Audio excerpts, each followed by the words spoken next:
Hello, it's story time. Today I'm going to read Henry Goes West by Robert Quackenbush.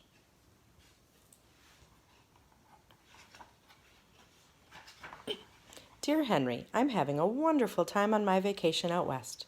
Wish you were here. Love, Clara. Henry the Duck missed his friend Clara, who was vacationing out west. He decided to pay her a visit, a surprise visit. So he packed his bag and he took the first plane heading west to meet her.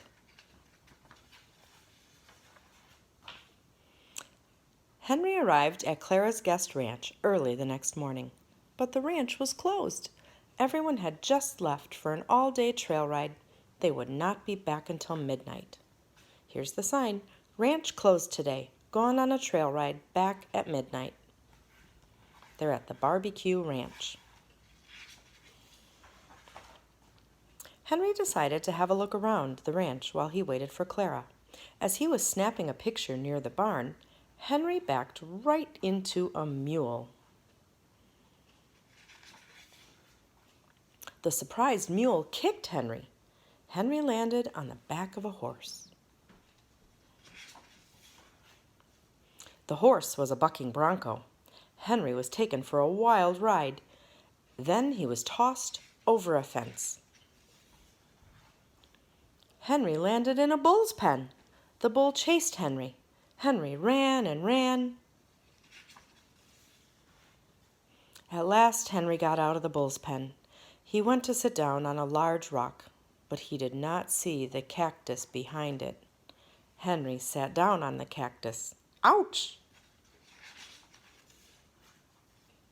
Henry jumped up and quacked loudly. The noise frightened some cattle who were grazing nearby. The cattle began running. Soon they were racing at full speed. Henry had started a stampede. Henry escaped to the hills in the nick of time. He pulled the cactus stickers from his tail. Then he headed back to the ranch. On the way, Henry spotted an unusual rock. He thought it would make a good present for Clara. But as soon as he picked up the rock,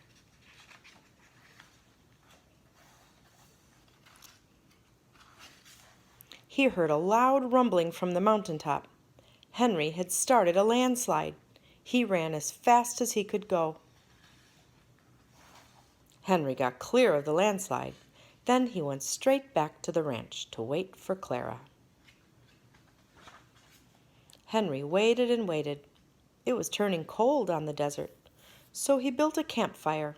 He stood close to the fire to warm his tail feathers. He stood too close. Suddenly, Henry's tail feathers began to sizzle. He made a beeline for the water and dove right in.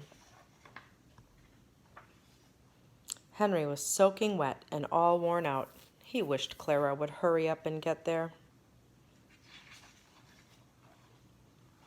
At last the riding party returned, but Clara was not with them. Henry asked one of the cowboys if he had seen her. "Sorry, mister," said the cowboy.